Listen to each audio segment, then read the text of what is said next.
I wish to raise a matter for the attention of the Minister for Health. The action I seek is for the Minister to commit to opening up the tendering process for non-emergency patient transfer as administered by HealthShare Victoria, which falls under the Minister for Health's responsibility. For those that are unaware, the NEPT sector, the ambulance transports you need when you don't really need an ambulance. The operators are medically trained. The vehicle's for all intents and purposes an ambulance. But the primary responsibility here is to act as a pressure valve on 000 ambulances. The lights and bells save your life sort of ambulance. NEP, that's non-emergency patient transfer, shuffle low acuity patients to and from hospitals to rehab and recovery centres. They free up hospital beds and the bed blockage by taking patients home, and most importantly save the lights and bells ambos for saving lives.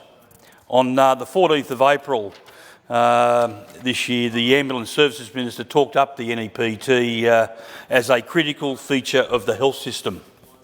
So it seems almost unbelievable that since 2015, HealthShare Victoria has not seen fit to tender these services. Just the same contracts roll over and over, and now extending through to 2028. 13 years without testing the market.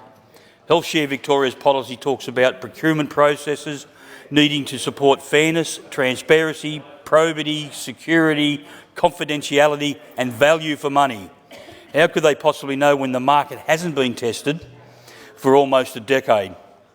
You don't have to be Sherlock Holmes when you see that where the market hasn't been tested, and certainly there's games afoot here in these circumstances. Those in the industry fear the stalling is part of a larger plot. They believe the current review is a sham with a predetermined outcome. Deputy Speaker, one that has already seen the Premier drop soundbites bad-mouthing the sector as not value for money, remember that hasn't been tested since 2015, and one that is following the blueprint of a hostile takeover, unlike the CFA. Yet they want to take it out of the private sector and put it under the banner of Ambulance Victoria. This is just another example of the socialist paradigm, the tar and feathering of small business as a pariah on society. The contest between ideology and reality.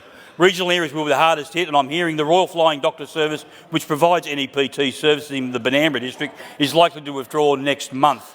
The Bush Telegraph tells me that the writing's on the wall, the review just a paper trail to getting rid of private providers.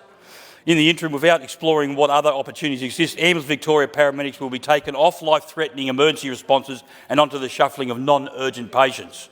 This is in a climate where we have 2 shires in Benambra district among the worst for ambulance wait times in the state. The member for Pasco